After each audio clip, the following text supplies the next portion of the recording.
Kappa. Most of you who frequent Twitch would think of a different kappa when you hear that name, but for those who are familiar with manga and anime, you would know that a kappa are aquatic creatures that inhabit lakes or rivers. They have a bald spot on their head, crazy about cucumbers, and are usually green.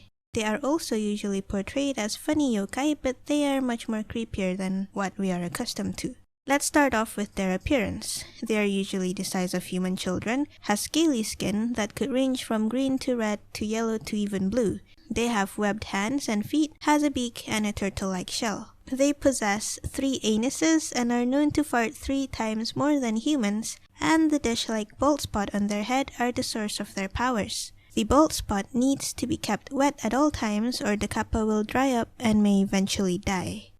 Another weird body feature they have is that their arms are said to be connected to each other through the torso and can slide from one side to the other, meaning if one arm was pulled, the other arm would retract into the shell. Like humans, some are good and some are bad. The good kappas would live solitary lives, may befriend humans or other yokai, and likes to play tricks and games like sumo wrestling or shogi, and some are known to help people with irrigation. Now, the bad ones are known to be violent and crass. They would attack, bite, and drag anything underwater until they drown. They are also known to kidnap or rape swimming women, and would also devour humans alive.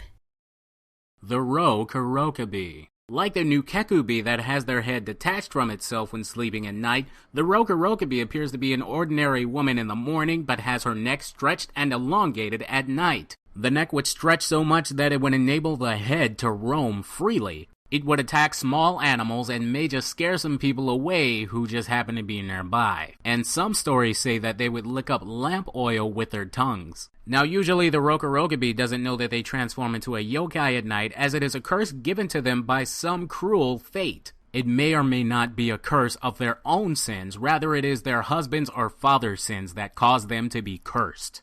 The men would commit a grave sin, such as robbing and killing a person, and escaping without punishment. Thus the sin manifested into a curse, as it only affects the female member of the family. The sad thing about the Rokurokubi is they themselves do not know that they've become a yokai, bringing a lot of confusion for the girls just on why people are scared of them. Kasa-obake. This is one of those tsukumogami where an object turns into a yokai after it reached its 100th birthday. The kasa-obake are Chinese-style oiled paper umbrellas that came to life. They usually have one eye, jump around with one leg, and has a long tongue like most animated objects that became yokai has. Sometimes, but very rarely, they would have 2 feet instead. The kasa-obake are pretty harmless because all it likes to do is get people to run and be scared. It would sneak upon humans, and with a sudden cold, oily swipe, it would lick the human with its long and enormous tongue to get a reaction out of them. Seriously, all it does is lick and jump scare and chase. Pretty scary if you're the one being chased, but definitely funny seeing someone else being chased by a hopping umbrella. The Tanuki. If you watch Ranma Path, the Tanuki always comes in the form of a statue that Ryoga has whenever he gets lost. The Tanuki are an East Asian canine that resembles a badger or raccoon. The Tanuki statues are usually found in Japanese homes and shops, not just because of its cuteness, but because of their powerful magical abilities and the fun-loving nature that is associated with them. The magic powers enable them to shapeshift into many things, not necessarily pretty women like other yokai, but things like household items and other random stuff like stones and trees. Their most famous attribute is their large magical testicles. They may use them as weapons, drums, and fans to keep cool, or even umbrellas. When they shapeshift, the balls would almost always transform into a prop for their disguise. For example, their testicles may turn into a shop, while they themselves turn into the shopkeeper. There's a famous nursery rhyme about the Tanuki which goes like this. Tan tan tanuki no kintama wa kaze mo nai no ni bura bura. Which means Tan Tanuki's balls, even when there is no wind, they would swing and swing.